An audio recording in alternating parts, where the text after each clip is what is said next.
సంకటనాశన గణేశ స్తోత్రం. ఇది నారదుని చేత చెప్పబడింది.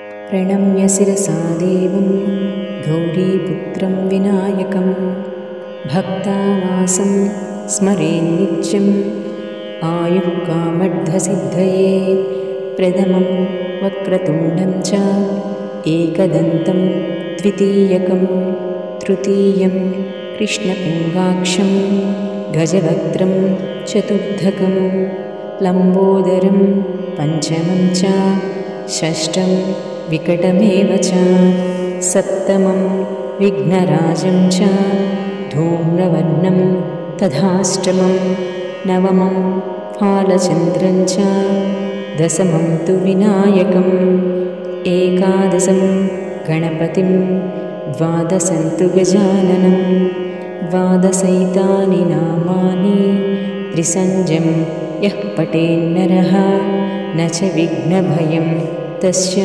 సర్వసిద్ధికరం ప్రభో. విద్యార్థి లభతే విద్యాం ధనార్థి లభతే ధనం పుత్రార్థి లభతే పుత్రాన్ మోక్షార్థి లభతే గతిం. జపేత్ గణపతిస్తోత్రం షడ్భిర్మాసైః ఫలం లభేత్ సంవత్సరేణ సిద్ధిం చ లభతే నాత్ర సంశయః.